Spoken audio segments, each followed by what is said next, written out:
A new front line of exploitation, Kenya's trafficking ring, and the war in Ukraine. Welcome to the Bold African Voice, BAV, where Africa's stories are told with truth, courage, and critical insight. I'm Zainab Karoma. Today, we uncover a shocking development. Kenyan police have rescued 22 people from a trafficking ring linked to the Ukraine war. What looks like a local crime is, in fact, part of a bigger Africa-wide crisis, where desperate youth are tricked into becoming pawns in foreign conflicts. Join us as we analyze the facts, compare Africa's vulnerabilities, and explore what must be done before this crisis spirals further. In late September 2025, Kenyan authorities launched an intelligence-led raid in a residential complex on the outskirts of Nairobi and rescued 22 people from a suspected human trafficking ring that had ostensibly offered them jobs in Russia, but instead intended to send them to fight in Ukraine. Storming the apartment, police seized recruitment materials, travel documents, and job offer letters. One alleged coordinator, apparently active during September and October, was arrested and remanded, initially for 10 days, though some reporting says 19 days to allow further investigation. According to officials, the ring had extorted huge sums from desperate job seekers. Victims reportedly signed contracts demanding up to $18,000, with some having already paid deposits of $1,500 in good faith. Kenyan authorities also flagged earlier cases, including a young athlete captured in Ukraine after being lured into a contract with Russia's Ministry of Defense. Two of the rescued victims have reportedly returned to Kenya, one hospitalized, while others may not return at all, or may return in much worse shape physically or psychologically. The Russian embassy in Nairobi quickly denied involvement, rejecting media claims that one of its citizens had been implicated and insisting that any individuals questioned were not linked to state organs. Thus far, Kenya's government has publicly pledged to deepen investigations into Kenyans allegedly held as prisoners of war in Ukraine. This incident is shocking, but hardly isolated in a world where war profiteers and criminal networks often cooperate to turn fragile individuals into expendable pawns. Let's zoom out from Nairobi and compare across Africa, then peer forward to what this suggests for the continent's coming challenges and opportunities. Patterns and parallels across Africa. Is Kenya the canary in the coal mine? Kenya's case merges two phenomena that are unfortunately intertwined in our era. One, cross-border human trafficking/labor exploitative schemes. Two, the weaponization of desperate migrants into conflict actors or forced labor for war industries. Historical precedents, Africa's unquiet undercurrent. It is not new that Africans have ended up in foreign conflicts under dubious circumstances. For instance, reports have long circulated of Africans enlisted, voluntarily or coerced, into pro-Russian formations, especially via Wagner or related structures.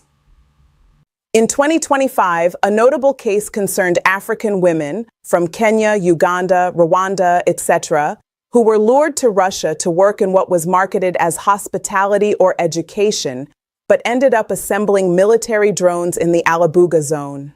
The case of Nemes Tarimo, a Tanzanian student who died in Ukraine while allegedly fighting for Wagner, underscores that the risks are real and fatal for individuals enticed by such schemes. In West and Central Africa, the presence of Wagner, or successor Russian security mercenary forces, has been deeply embedded on the ground in Mali, CAR, and beyond. Some analysts suggest that this gives logistical infrastructure and networks that traffickers might exploit, country-by-country convergence or divergence, country/region, known incidents or risk, state response and gaps, unique challenges and observations. Kenya 22 victims rescued. Job offer facade to transit to Russia, Ukraine active police investigations, diplomatic pushback, media attention, embassy denials. Kenya's large diaspora, Aspirational youth and migration networks make it vulnerable. Uganda/Rwanda/East Africa victims found in drone production roles in Russia via Alabuga, some civil society alerts, limited high-level government statements, interstate cooperation possible via the East African Community, EAC, to stem recruitment pipelines. Zambia, a Zambian student, Lemakani Nyirenda, died after being recruited in Russian prison to fight for Wagner. Repatriation of remains. Domestic scrutiny highlights the risk of prison recruitment, not just job offers. Central African Republic CAR, significant presence of Russian mercenary forces, Wagner's affiliated. The government publicly supports them. There is no transparency. CAR's weak institutions and security vacuum make it a nexus for malfeasance. Sahel states, Mali, Burkina, Niger, exiting international courts, aligning with Russia's security presence, embrace Russia-aligned security models, reduce Western oversight. These alignments deepen the possibilities for covert recruitment or trafficking Southern Africa, e.g. South Africa. On U.S. trafficking watch lists, opaque relationship with Russia, e.g. Lady R incident. Mixed posture, claims non-alignment, but accusations swirl. South Africa's geostrategic weight amplifies any missteps or complicities. From this snapshot, several patterns emerge. Trafficking to war recruitment is not isolated to Kenya, but Kenya's case is distinctive in scale and the explicit linkage to Ukraine. States that lean toward Russia's orbit, either diplomatically or militarily, may be more exposed to such schemes, whether by complicity or negligence. Weak enforcement, poor oversight of migration corridors, and limited transnational cooperation make many African states vulnerable. Diaspora, economic desperation, youth unemployment, and migration imaginaries, the if not Russia, who else mentality, create fertile ground for exploitation. Thus, Kenya's case is troubling, but likely just the canary in the coal mine. Critical analysis, what this incident exposes and conceals. Power imbalances and institutional blind spots.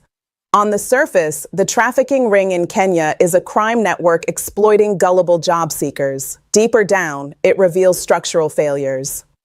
Regulatory vacuums. Agencies meant to vet overseas recruitment, verify job offers, and protect immigrants are overmatched or underfunded. Intelligence and cross-border gaps. Transnational networks thrive in the dark corners of migration routes. Even when alerts circulate, border agencies may lack capacity or will to act. Diplomatic tensions. The Russian embassy's swift denial hints at political sensitivities. Implicating a foreign state in trafficking linked to a war invites diplomatic reprisals. Narrative warfare and legitimacy. Russia or its proxies might prefer to keep distance publicly, even if clandestine actors are complicit. Disavowals are useful for plausible deniability. Victim invisibility. Many trafficked individuals may never resurface. Their suffering remains hidden. Governments' public statements often frame them as recruits gone wrong rather than victims of crime. Ethical complexity and gray zones. Not all foreign combatants are coerced. Some Africans have volunteered to fight in Ukraine on ideological, economic, or personal grounds. The trick is distinguishing between volunteers versus exploited recruits, recruitment through legitimate contracting versus fraudulent contracts, state-sanctioned recruitment versus criminal gangs acting independently. But in the Kenyan case, the evidence, deceptive job offers, extortionate fees, transport coordination, strongly points to exploitation. Also, when victims attempt to return injured or traumatized, states may shuffle them under migration or security lenses rather than recognizing them as trafficking victims in need of rehabilitation. Strategic dimensions of the Ukraine war reaching Africa. The war in Ukraine may seem distant, but it is increasingly intersecting with African vulnerabilities. Russia and pro-Russian actors may exploit recruitment or trafficking channels to bolster depleted manpower. African states that signal alignment or neutrality may become strategic arenas for narratives, proxy mobilization, or security influence. Ukraine is actively expanding its diplomatic presence in Africa to counter Russian influence. The war heightens demand for drones, munitions, and other technologies, and labor to produce them. See the drone assembly cases. For African politicians, involvement in such trafficking scandals is reputational risk and possibly leverage point for external powers to meddle. A somewhat humorous aside. You know things have gotten weird when the job ad reads, "Work as an engineer in Moscow, side benefits, inadvertent conscription to a foreign war." If that were a Hollywood audition, even Quentin Tarantino might pause. But the joke hides the tragedy. Vulnerability plus deception, dressed up as opportunity, leads people into bullets and prisons. Forward-looking risks, strategies, and prognosis. What may come next? Risks on the horizon. 1. Scaling up. If such networks prove profitable, copycat rings may multiply in other African states, especially those with large migration streams: Nigeria, Ethiopia, Democratic Republic of Congo, etc. 2. More opaque routes. Traffickers may refine their tactics, e.g., via third countries, hidden transit paths, or embedding recruitment under educational or tech training schemes. Third, state-level toleration or collusion. Governments weakened by corruption, fragility, or alignment with Russia may turn a blind eye, or even tacitly facilitate movement. 4. Return and reintegration crisis. Survivors returning to Africa may present in fragile psychological health, with injuries, trauma, or prison records. Systems to support them are currently almost non-existent. 5. Geopolitical leverage. Powers in the Ukraine conflict, Russia, proxies, even third parties, may view flooded trafficking routes into Africa as means of influence or leverage over governments. What should be done? Strengthen national legal frameworks. Countries should classify trafficking into conflict zones as a grievous crime, especially where deception or coercion is involved. Improve oversight of overseas recruitment, real-time licensing, monitoring, red flag databases for prospective job brokers, and regulation of foreign employment agencies. Regional and continental coordination. The African Union regional blocs, e.g. ECOWAS, EAC, SADC, should build joint databases and cross-border law enforcement task forces to spot and shut down trafficking routers.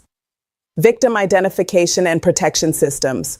Returnees should be treated as victims, not criminals or deserters.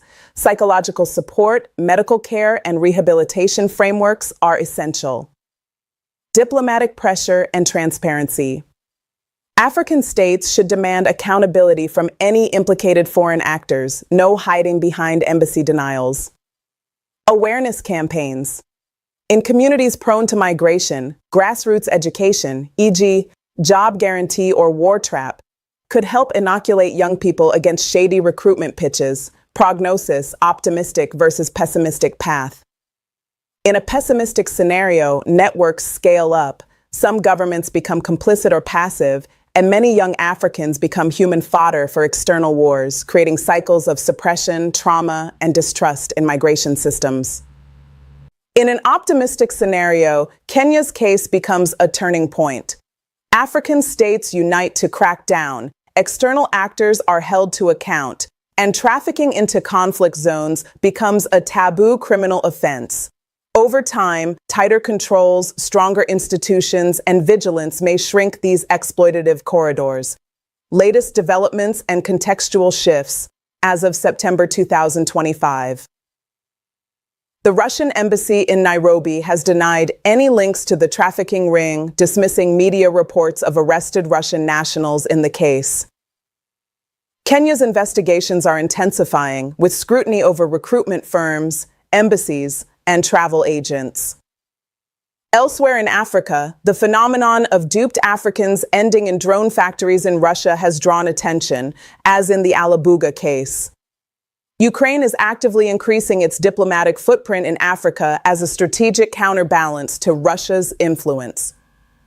Globally, human trafficking to fuel war fronts is gaining attention. For instance, an Iraqi court recently sentenced a man to life in prison for trafficking fighters to Russia's ranks in Ukraine.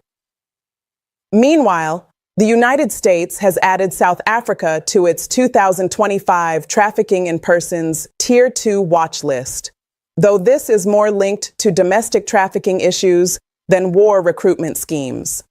These developments underscore that Kenya's case is not a local oddity, but part of a broader, unfolding challenge at the intersection of migration, conflict, and criminality. Africa at the crossroads. Migration dreams or mercenary nightmares. The Kenyan case is a wake-up call, but let's not pretend Kenya is alone in this. With youth unemployment hovering at over 60% in some African countries, African Development Bank 2024.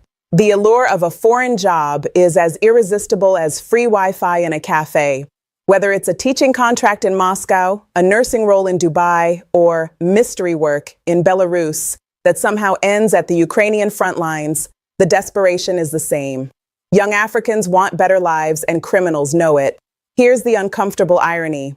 Africa has some of the fastest growing economies, yet millions of young people feel their best option is to risk it all on a one-way ticket to Europe, the Gulf, or now, bizarrely, Donetsk. The joke making rounds on Nairobi Twitter last week said it all. At this rate, job descriptions in Russia should come with a helmet and body armor emoji. Policy scenarios. Africa's next 5 years, 2026 to 2030. Scenario 1. The ostrich approach, heads in the sand. Governments issue a few statements, maybe arrest a trafficker or two, then move on. Trafficking networks evolve faster than regulators, and by 2030, thousands of Africans have fought and died in conflicts they didn't understand. Families grieve quietly, governments shrug. Russia and other external actors deny everything. The ostrich survives, but the sand fills with blood. Scenario 2, Fortress Africa, clampdown mode. African states form a coordinated anti-trafficking task force under the African Union, with real-time databases on recruitment scams. Travel to high-risk zones is more tightly monitored, and fake job agencies are weeded out. Costs: reduced migration freedom and occasional diplomatic spats. Benefits: fewer coffins arriving at airports. Scenario 3, the optimistic leap, jobs at home. African leaders finally match speeches with policy. Regional industrialization creates jobs. Digital economy hubs absorb talent. And foreign scholarships are regulated transparently. Young people no longer need to gamble their lives on shady contracts. The trafficker's sales pitch, come to Russia for $18,000, loses its appeal when Nairobi, Lagos, or Accra actually offers real jobs. Africa-wide comparisons. Who's most at risk? Nigeria and Ethiopia. Large populations plus high youth unemployment equals ripe for exploitation. Nigeria already grapples with Libya-based trafficking rings. Now Ukraine could be the next destination. Uganda and Rwanda. Smaller but with documented cases of women duped into drone assembly work in Russia. Southern Africa. Zambia already mourns Lemekani Nyirenda. South Africa has diplomatic entanglements that make it vulnerable to silent recruitment. North Africa. Libya remains the ungoverned gateway for trafficking, though its role has focused more on Europe than Ukraine. If Kenya is today's headline, Nigeria might be tomorrow's breaking news. A forward-looking call with a wink. So what's the solution? Yes, we need stronger laws, regional coordination, and youth empowerment. But let's be brutally honest. Until African governments stop treating unemployment like a background song and start tackling it like a national security crisis, traffickers will always have an audience. Maybe it's time AU summits stopped serving endless buffets while discussing youth empowerment and instead funded actual youth programs. After all, no young person should have to pay $18,000 just to end up on the front lines of someone else's war. If they have that kind of money, they'd rather buy land in Kiambu or a Toyota Vitz. Where we go from here? Kenya's investigation will test not only its law enforcement, but also its diplomacy. Russia denies involvement. Ukraine says African states show little interest in repatriation, and victims' families are stuck in limbo. Meanwhile, trafficking syndicates across the continent are watching closely. If Kenya cracks down hard, they may move to softer targets. If not, they'll scale up. And Africa as a whole, well, the continent stands at a fork in the road. either build an Africa where youth migrate by choice, not coercion, or allow a future where traffickers and foreign wars dictate the destiny of African sons and daughters. Human faces behind the headlines. Stories of deception and loss. The young athlete. Earlier this year, Kenyan media reported on a promising track athlete who vanished after being lured with a sports scholarship in Russia. His family was later horrified to learn he'd been captured in Ukraine wearing Russian fatigues. A man who once dreamt of Olympic medals found himself dodging artillery fire instead. His parents told journalists they still don't understand how their son moved from running on tracks to running from tanks. The survivor in hospital of the two Kenyans recently returned. One is still in a Nairobi hospital recovering from shrapnel injuries. His brother told reporters he thought he was going to be a driver in Moscow. He came back on a stretcher. We thank God he's alive, but he doesn't talk much. Sometimes he just stares. Trauma has replaced ambition, and medical bills are now the family's burden. The silent victims. The 22 rescued in Nairobi may be the lucky ones. Many others, especially women trafficked under promises of hospitality jobs, have quietly disappeared into Russia's Alabuga drone factories. A few managed to contact relatives, whispering through monitored phone calls. We work long hours, no passports, no money. We don't know when we'll come home. These voices rarely reach African parliaments, but they tell a chilling truth. Trafficking is not just about men with guns, it's also about women with no escape. Geopolitics in play, Africa between Moscow and Kiev. The trafficking story is not just about criminals, it's also about great power competition spilling into Africa. 1. Russia's footprint. From Wagner's mercenary legacy in Mali and CAR to scholarships in Moscow universities, Russia has created multiple entry points for Africans. Some are genuine, others are traps. Trafficking networks may piggyback on these channels, using cultural exchanges, work visas, or even embassy connections as cover.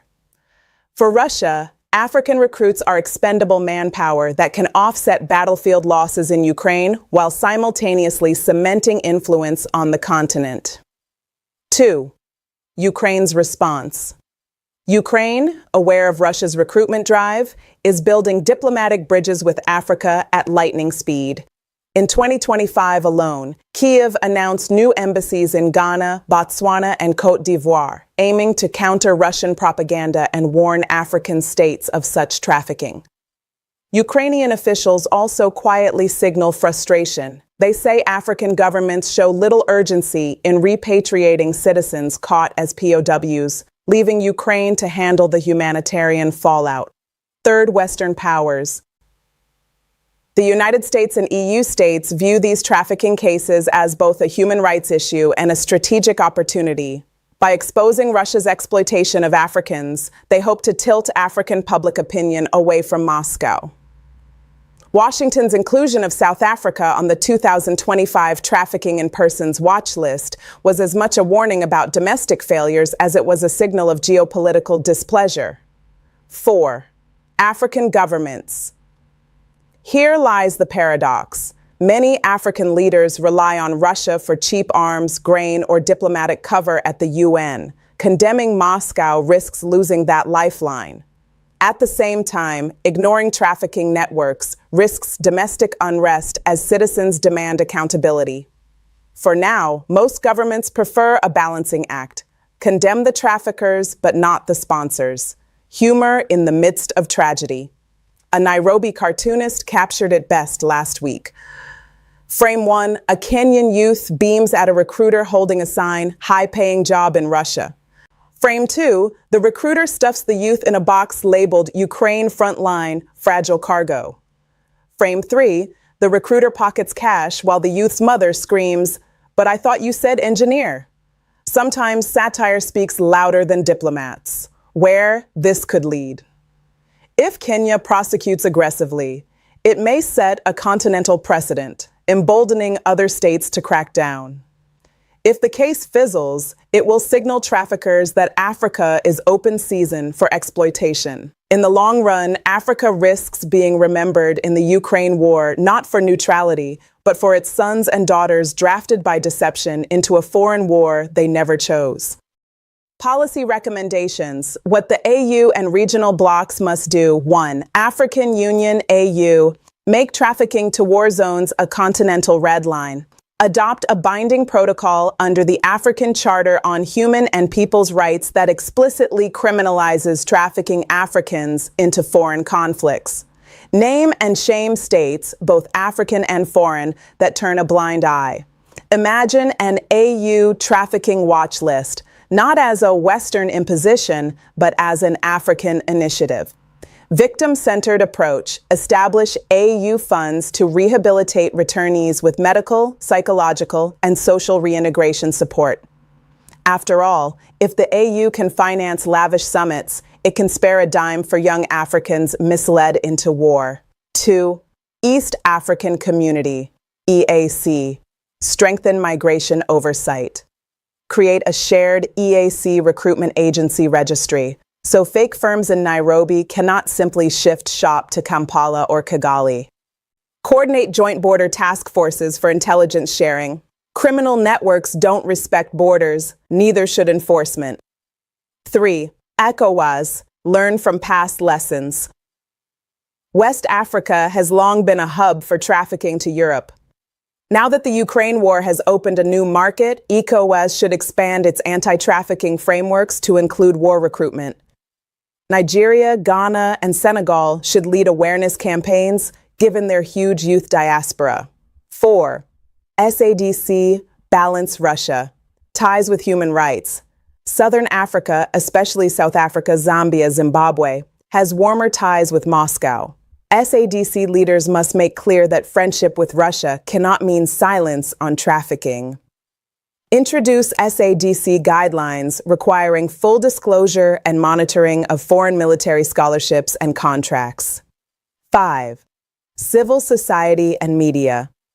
Keep the spotlight on. Journalists, NGOs, and diaspora networks must continue exposing recruitment scams. Without public pressure, governments slip into denial mode faster than you can say strategic partnership. Forward-looking forecast. Africa's place in the new great game. 1. If Africa stays passive. Russia continues to exploit economic desperation to feed its war machine. Ukraine grows frustrated, seeing African neutrality as tacit support for Moscow. Western states escalate pressure through sanctions, aid conditionalities, and trafficking reports, which could sour relations with Africa's largest economies. 2. If Africa steps up. By taking ownership of anti-trafficking enforcement, Africa strengthens its moral and diplomatic standing. AU-led crackdowns could position Africa as a serious actor in global security governance, not just a passive stage for external rivalries. Africa could even leverage this stance to demand concessions, more scholarships, tech investments, or job programs in exchange for cooperation. 3. The middle path, most likely. Governments issue strong words but weak action. Russia keeps denying, Ukraine keeps pleading, the West keeps finger-pointing. African victims keep disappearing into drone factories or trenches. The issue festers quietly until another mass case explodes, forcing another cycle of outrage. A touch of humor to end this section.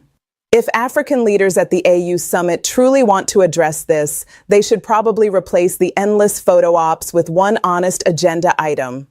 How to stop our citizens from being conned into paying $18,000 for a one-way ticket to war. Because right now, the only thing more dangerous than the traffickers is the silence of the policymakers. A mock AU resolution, African Union Extraordinary Session on Combating Human Trafficking into Foreign Conflicts.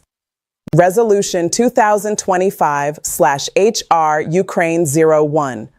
The African Union, meeting in Addis Ababa on the 15th day of October 2025, recognizing the inherent dignity and rights of all African citizens, and recalling the obligations of member states under the African Charter on Human and People's Rights, alarmed by credible reports of African citizens being trafficked under false pretenses to participate in foreign wars, particularly the ongoing conflict in Ukraine, condemning the activities of transnational criminal syndicates that exploit economic desperation to recruit African youths through fraudulent job offers, concerned by emerging evidence that some African nationals have been captured as prisoners of war abroad and others coerced into military-industrial labor, reaffirming Africa's sovereign right to protect its citizens from exploitation, hereby resolves 1. To declare trafficking of Africans into foreign conflicts as a grave violation of human rights and continental security. 2. To establish an AU anti-trafficking task force with immediate effect, mandated to create a continental registry of legitimate overseas recruitment agencies, coordinate intelligence sharing among member states, engage with foreign governments implicated in trafficking networks to demand accountability. 3. To request the African Court on Human and People's Rights to issue advisory opinions on state responsibility in cases where African citizens are trafficked into armed conflicts. 4. To call upon member states to provide medical, psychological, and socioeconomic reintegration for survivors. 5. To urge international partners, including Russia, Ukraine, the EU, and the United States, to respect Africa's sovereignty by refraining from practices that exploit its citizens. 6. To review progress at the next AU summit in 2026 with sanctions considered for states or non-state actors complicit in trafficking, adopted unanimously after an unusually short lunch break. Case studies and testimonies, the voices we don't hear, Zambia, Lemekani Nyerenda's legacy. In 2022, Zambian student Lemekani Nyirenda died in Ukraine after being recruited out of a Russian prison. His death sparked outrage back home, but 3 years later, the trafficking networks are still alive. His family's public plea, "Do not let other African children die like ours," remains tragically unheeded. Uganda and Rwanda, the women of Alabuga. An AP investigation, 2024, revealed African women lured to Russia to work as teachers or IT assistants, only to be locked inside Alabuga's drone factories. With passports confiscated, they assembled drones used on Ukrainian cities.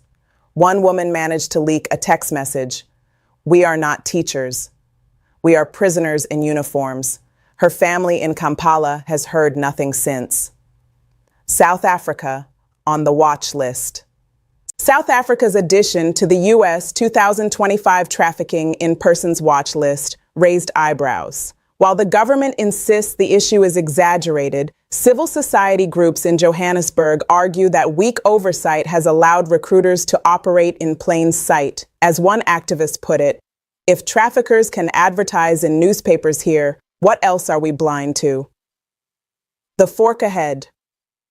With Kenya's bust-making global headlines, the continent has two choices. Act decisively, making this the turning point where Africa no longer tolerates its youth being trafficked into wars. Stay reactive, waiting for the next scandal, the next funeral, the next set of grieving parents on TV. The question is no longer whether Africans are being trafficked into foreign wars. The evidence is overwhelming. The real question is whether African leaders have the political will to stop it. An open letter to Africa's leaders: stop trafficking our youth into foreign wars. Excellencies, presidents, prime ministers, and heads of state, let's dispense with the diplomatic pleasantries. While your motorcades glide through capitals and your speeches at AU summits echo with promises of youth empowerment, our sons and daughters are being conned into paying $18,000 for jobs in Russia, only to find themselves on the front lines of Ukraine. This is not just a Kenyan problem, it is an African problem. Zambian students have died in Russian trenches. Ugandan women have disappeared into drone factories. South Africans are now on U.S. trafficking watch lists. And let's be honest, if traffickers are operating in Nairobi today, they'll be in Lagos, Addis Ababa, and Accra tomorrow. We cannot continue pretending that trafficking is someone else's business. The trafficker doesn't check your passport to see if you're ECOWAS, SADC, or EAC. He just sees desperation and dollar signs. What you must do, and fast. 1. Call it what it is. Stop calling these victims volunteers. They are trafficked Africans, victims of fraud, victims of failed policies that leave youth unemployed and hopeless. 2. Name and shame. If foreign governments or their proxies are involved, say so publicly. Diplomatic silence is complicity. 3. Build systems, not speeches. Create continental databases of legitimate recruiters. Fund AU reintegration programs. Equip law enforcement to chase traffickers across borders. 4. Put your money where your mouth is. Youth funds must buy jobs, not buffet tables at summits. If Africa can finance luxury conferences, it can finance hope. And a final word, with a wink. If young Africans have $18,000 to hand over to traffickers, maybe they should be able to buy plots of land in Kiambu, Lagos, or Kigali. Not bullets in Donetsk. Excellencies, you say the youth are Africa's future. Well, the future is being trafficked, duped, and buried abroad. Do something, or history will write that you fiddled with speeches while your children were sold into war. The bigger picture, Africa's geopolitical tightrope. The trafficking of Africans into the Ukraine war exposes how deeply entangled the continent has become in global rivalries. Russia sees Africa as both a manpower reservoir and a diplomatic ally in UN votes. Ukraine, on the other hand, is rushing to build embassies and win hearts across the continent, hoping to counterbalance Moscow's pull. The West, meanwhile, watches keenly, ready to criticize African governments for complicity or indifference. Caught in the middle, African states are being forced to choose, or at least appear to choose. Yet neutrality cannot mean negligence. Remaining silent on trafficking risks eroding Africa's credibility as a partner, not just to Ukraine and Russia, but to the world. This is not about taking sides in a distant European war. It is about defending Africa's sovereignty by protecting its people from being tricked into someone else's fight. Advice to African leaders, from summit halls to street realities. 1. Treat trafficking as a national security crisis. Youth unemployment is no longer just an economic statistic. It's a recruitment pipeline for traffickers. Create jobs at home or criminals will keep offering opportunities abroad. 2. Move from speeches to systems. Enough declarations. What's needed is infrastructure, recruitment agency registries, border task forces, victim reintegration programs, and AU-led cooperation. 3. Put people before politics. Stop worrying about offending Moscow, Washington, or Kyiv. Worry about the mothers in Nairobi, Lusaka, or Kampala, waiting for children who may never return. 4. Leverage Africa's collective voice. Alone, Kenya struggles. Together, Africa has weight. A united AU stance against trafficking into conflicts could shift the global narrative and pressure external actors. 5. Empower the youth genuinely. Instead of funding endless youth summits, redirect resources into apprenticeships, digital skills programs, and local entrepreneurship hubs. If the youth see hope at home, traffickers lose their bait. Summary of key messages. Kenya's bust of a trafficking ring is part of a broader Africa-wide trend. Networks luring youth with false promises of jobs abroad, only to funnel them into war zones like Ukraine. This is not an isolated incident.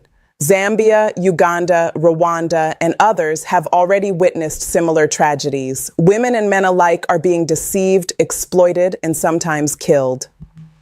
The geopolitical stakes are high. Russia benefits from recruits, Ukraine demands accountability, and the West uses the scandal to push Africa to take a stand. The real issue is African governance. Unemployment, weak oversight, and lack of regional cooperation fuel vulnerability. Leaders must act now with stronger laws, continental coordination, and genuine youth empowerment, or risk being remembered as complicit in the trafficking of their own citizens. Final word. Africa cannot afford to be the silent supplier of bodies for foreign wars. Every trafficked youth is a loss not just to their family, but to the continent's future. The time has come for African leaders to treat trafficking into conflicts not as an unfortunate side effect of global politics, but as an existential threat to Africa's dignity, sovereignty, and destiny. Because in the end, the choice is simple. Protect Africa's youth at home or watch them become cannon fodder abroad. Thank you for watching The Bold African Voice, BAV, your trusted platform for critical African analysis, global comparisons, and forward-looking insights. Remember, Africa's youth are not cannon fodder for foreign wars. They are the future of this continent. If you found value in today's analysis, don't forget to like, share, comment, and subscribe, and hit the notification bell so you never miss another bold conversation, because together we make Africa's voice impossible to ignore.